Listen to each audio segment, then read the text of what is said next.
Hey yo guys, so leaks blow. Yeah, that's the video pretty much. No way, I'm just playing. No way, don't click off yet. I'm sorry if you're a professional leaker, but leakers are the worst people in the world. I know it's your job, but sometimes it just sucks to get something spoiled. And it doesn't only suck for us, it also sucks for the creators. And they work so hard on their product and they have a release schedule to actually announce all the information just for it all to get leaked online. And sometimes leaks and spoilers can just be out of context and be disappointing, or they just want to leak out the bad stuff about a game. Like if I wanted to be disappointed today and then wait months to get disappointed again, I would have just had an unplanned pregnancy with somebody's daughter. And when something is taken out of context and just there to slander a product, a lot of the time the launch is going to suffer. Just like The Last of Us 2, when the story script leaked online and even the cutscenes were posted online, and it revealed the very controversial choice that Naughty Dog chose to do with one of its characters. What? I'm not going to say what it was just in case you haven't played it yet, even though it's common knowledge by now, but the fan outlash was loud at the time. And even though the game was still successful, sold well, got good reviews, even then a lot of the fans still boycotted the game just because the leaks spoiled the game for them. And those that bought the game to enjoy it didn't actually get to enjoy it the way it was intended to, just because that big spoiler was revealed to them beforehand. It's like if you saw Endgame and you knew the ending, you wouldn't have gotten the awesome gas from the audience. And I know sometimes clapping in the theater is kind of corny, but for a movie like Endgame, you gotta give it a pass. It's Endgame. This is why I try my best to avoid any rumors, leaks, and spoilers online. I remember when Breaking Bad's last season script got leaked online and I was so scared to go on Twitter. And now I'm going through the same thing with Metroid Dread. There's no leak from leakers, but it's just Nintendo promoting the shit out of it and dropping so many new gameplay and story sequences and just revealing a lot about the game.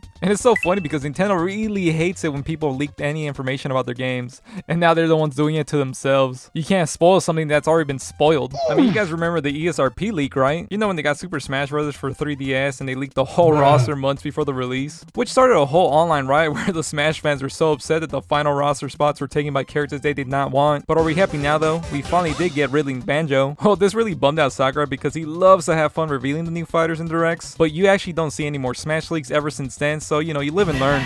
But you guys also remember the Grinch leak and how we all thought they were gonna get a bunch of different characters for Smash and it all being just a fake leak? Like someone actually took the time to fake all those characters and make a whole like printed artwork for the game. So that kind of leads me to like fake rumors, and fake rumors are just so annoying because people really go through all the trouble to fake something up and get everyone so excited and then just for it to be fake.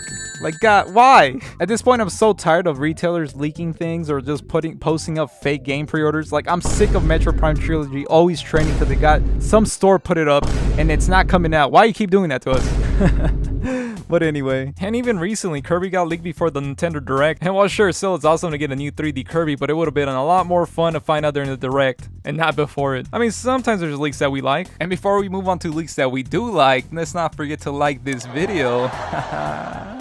Yeah, let's just move on. But there are good leaks, right? I mean, the best leaks to be a part of are the ones when the vendors break the release date and sell copies early. I heard one time I got Pokemon Platinum a week early thanks to a local mom and pop shop. All them Pokemon cartridges really paid off that one time. But it's not fun when you're on the other side and someone else gets the game early and actually spoils the whole game for you. Thankfully, back then I was just a kid, so there's no way I could upload anything about Pokemon Platinum. I mean, we already knew most of it, but I did not spoil the game for anybody. But it's so rare to actually be part of that because not everyone gets a chance to actually get any games early. I mean, I never got a chance like that again. So now I gotta rethink it. Is it a good leak? I mean, yes and no. It just depends what side you're on. So I guess you guys let me know in the comments. I mean, there's some leaks I don't really care about, and those are the hardware ones. Like, who cares about iPhone leaks? I mean, they're always gonna be the same iPhone. It's just got a new camera, and maybe it's got a new shape. The only interesting link that there is just the physical model of the hardware. It's always fun to see the actual hardware or actually see some mock-ups, and sometimes even the mock-ups are better than the actual real deal console. Like with the PS5, it was really fun to see how everyone reacted with its more futuristic spaceship design, or I guess it's a stand-up fan. I like the design, so it's actually a really cool stand-up fan. I mean, kind of corny, but whatever. And then you see leaks of how giant it is. Again, with the PS5, that thing was huge. Damn, boy,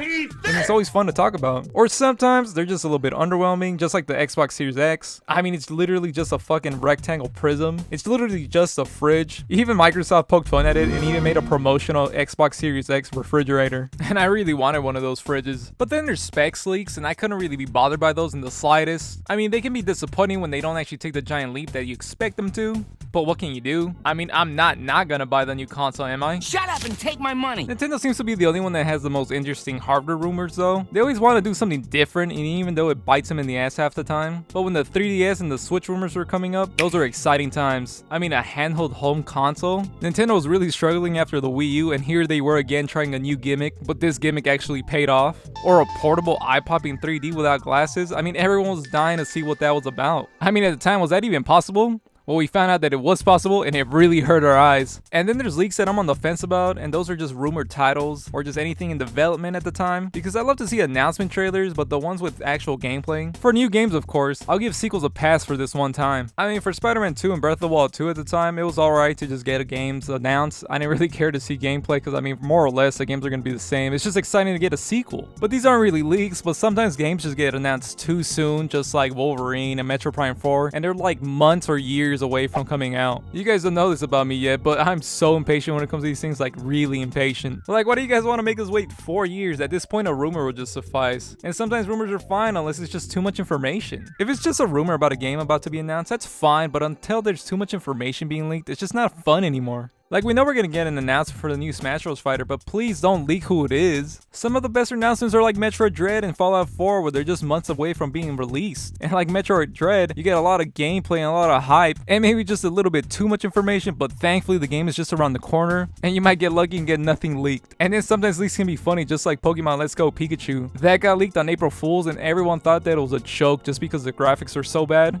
And then the joke was not funny because a couple days later, Game Freak announced it to be real. And then other times, Walmart just leaks every game that's gonna be announced at E3. God damn. But yeah, leaks blow, man. But it's gotta be something we live with. I mean, eventually I'm gonna report on leaks and rumors. I mean, we all gotta keep things interesting. But I'll try my best never to spoil anything for you guys. I'm not gonna bust an Arlo on you guys. I'm sorry, Arlo, but it's pretty funny. So as long as the leaks have no spoilers, I guess it's a necessary evil to keep things interesting. But yeah, what are your guys' most memorable leaks? Something that got stuck to you, you know? So yeah, guys, don't forget to like the video, don't forget to subscribe, and I'll see you guys on the next one. Thanks for watching, I appreciate you.